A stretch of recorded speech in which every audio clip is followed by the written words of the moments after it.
Je suis un ancien berger, puisque mes parents et mes grands-parents étaient alpagistes sur le désert de Platée. J'ai fait une carrière d'accompagnateur en montagne pendant 32 ans. Alors, effectivement, les avalanches, elles sont courantes chez nous, surtout les grosses qu'on appelle les avalanches de Rogel, qui se déclenchent à partir de 3 h du matin jusqu'à 9 h le lendemain, qui des fois me réveillent, c'est ça les grosses avalanches de printemps.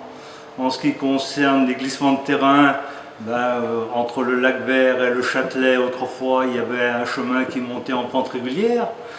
Maintenant, avec les glissements de terrain, ce sont des talus qui sont assez pentus et qui sont plus bien praticables, puisque la montagne est complètement en mouvement et que ces écroulements sont certainement dus à la décompression des glaciers qui occupaient la vallée autrefois.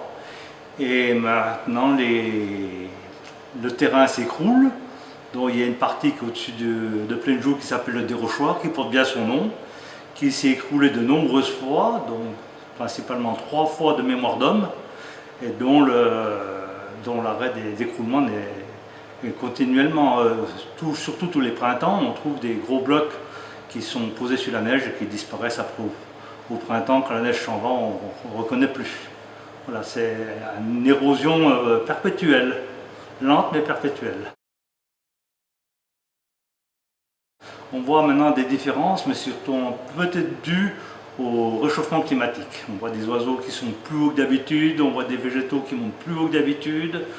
Mais ça c'est depuis il n'y a pas bien longtemps.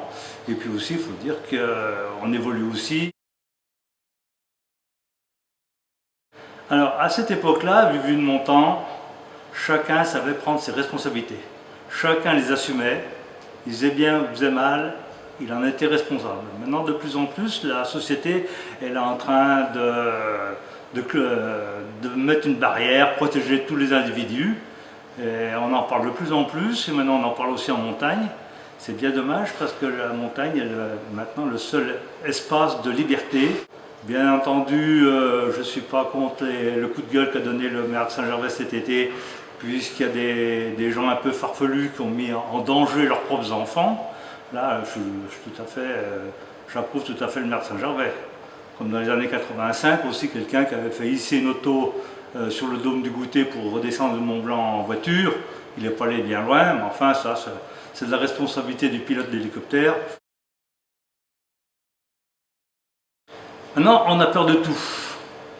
Et on sait plus de choses qu'autrefois. Les gens autrefois étaient fatalistes. Ils savaient que la montagne, elle s'érode, elle s'use, mais le temps géologique, c'est 1 million d'années. Nous vivons quelques dizaines d'années.